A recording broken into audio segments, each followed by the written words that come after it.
You know, I've been a lifelong fan of Spider-Man.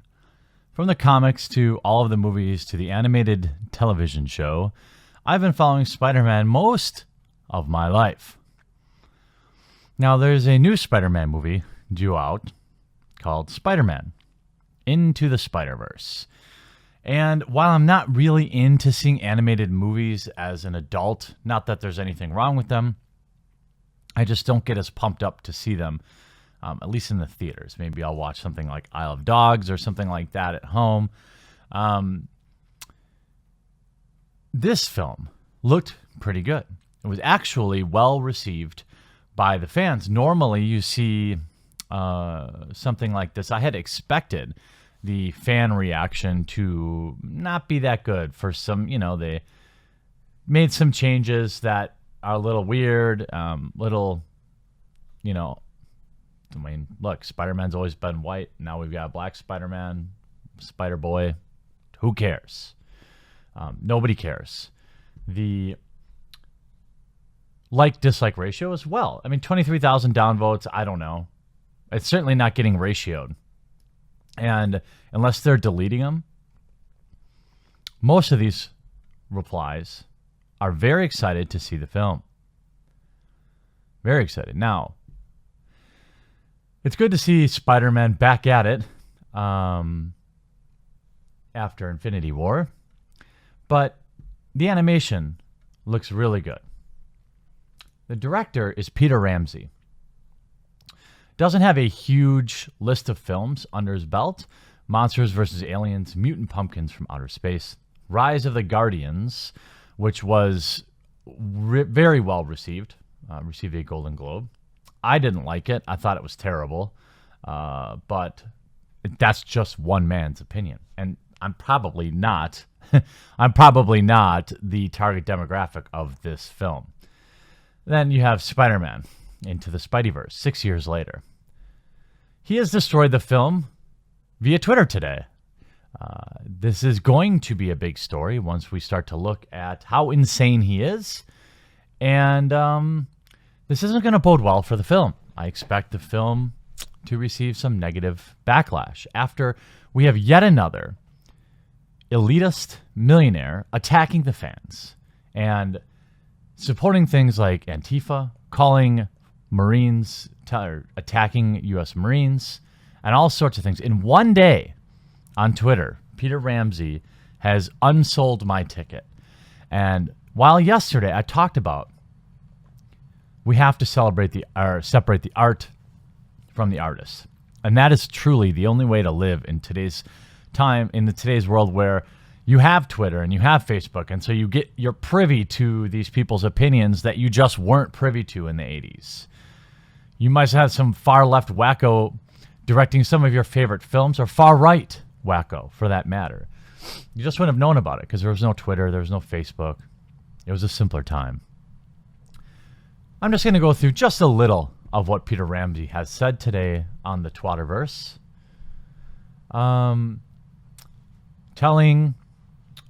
Let's go. Max Kern tweeted out yesterday, friend of the channel, I believe. It's sad, but after posting about how to be moderate in a political world and win votes, hundreds contacted Blizzard trying to either get me fired or ban my game account there. They were offended by tweets that pointed out why we should not try to fire people for politics. Totally reasonable response. You'll note we have Peter Ramsey chiming in here. Are you sure about that? These Tiki Torch gentlemen on the East Coast. He replies, I am. Referring to Representative Keith Ellison sharing an Antifa book. Peter says, you do realize that says anti-fascist. The other guys just enjoy being fascist and talking about gassing Jews and others they don't like. He doesn't know this. It's an assumption. LOL, these anti-fascists are anti-fascism as the Democratic People's Republic of Korea's democratic. Roasted. Boop. You get whoa. Yeah. Peter's getting ratioed. I don't know why he inserted himself into this, but we're going to get to the nexus of how he's, I don't know. He's had a Twitter meltdown today. How so? Be specific, because they are willing to actually fight people who incite violence and promote hatred. So he's supporting Antifa here. Perhaps you believe that fascist and white nationalist ideologies deserve their fair day in the sun. Well, I do believe people are allowed to believe whatever they want, and you are not allowed to disagree with them using violence. Do you understand what these alt-right fascists wants on white supremacy? Donald Trump is a white supremacist. He had Steve Bannon and Stephen Miller, the band, both white supremacists in the White House. The White House!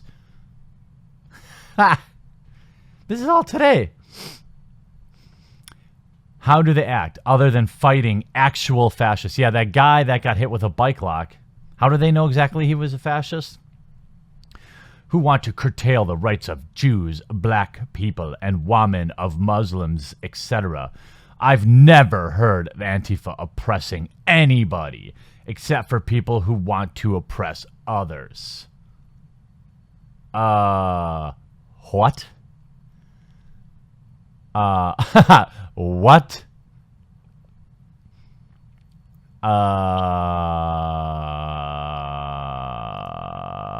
What?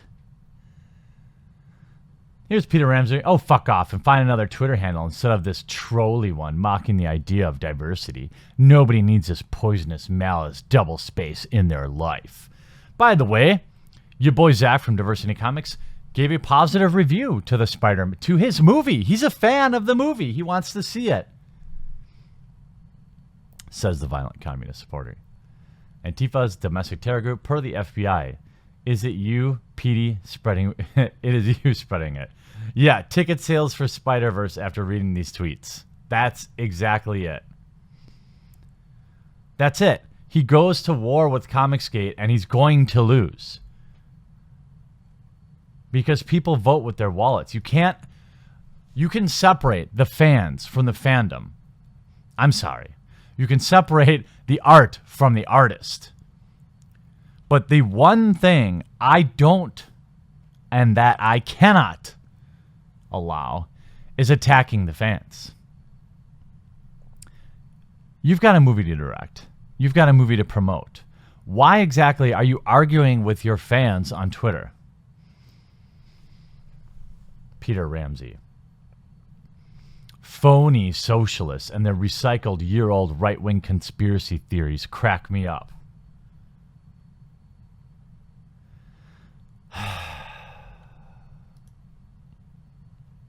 Here he is minimizing the bike lock attack. He's hit with a bike lock of facts from Diversity in Comics that his precious Antifa actually do support this sort of thing, and he minimizes it. And he says, well, it happens all the time. Heather Heyer was killed by a car driven by a right-wing person. Are you crying about that? No. Why not? Yeah, the attacker was an asshole and should do time. Okay, good.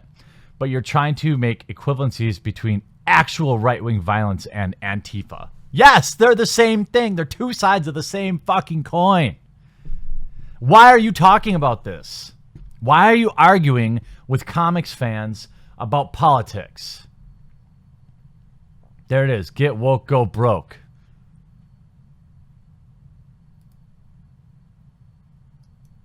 I like this image. I like this image.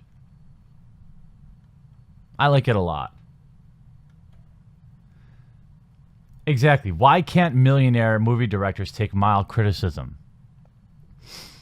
This was the straw that broke the camel's back. Nah. Why can't so-called fans act like human beings instead of like whining like entitled little bitches?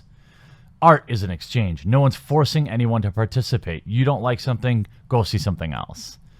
This is in response to a fan politely saying their kid got bored during the long dialogue in The Incredibles. That's where all this started, right? You don't have to buy it. Straight up. You don't like it? Don't buy it. Guess what? I won't. You don't have to harass or attempt to intimidate creators or fans behind the shield of anonymity because you have a problem with content. It's beneath being a fan or a person. And here, didn't it start by someone saying that there was too much exposition in The Incredibles 2, so their young child got bored? Hennessy, you're writing for 40-year-old childless wackos, not families. Why do you even work in animation if you have such disdain for children? You're not making yourself look any better. Oh my God. Somebody says there's a little too much dialogue in The Incredibles 2, and it sets this guy off. It's just another perfect example of why companies should have social media policies and why people should think before attacking the fans, because this is going to unsell a lot of tickets. A lot of tickets were unsold today. And because I know many of you might feel the same way I do, you're probably going to like this video and share the tweet so everyone can see just what a crazy person Peter Ramsey is. And you can make the decision whether or not you want to give someone money who calls you entitled little bitches. Let's see how the vote goes. Let's see how this goes for Peter Ramsey and Spider-Man.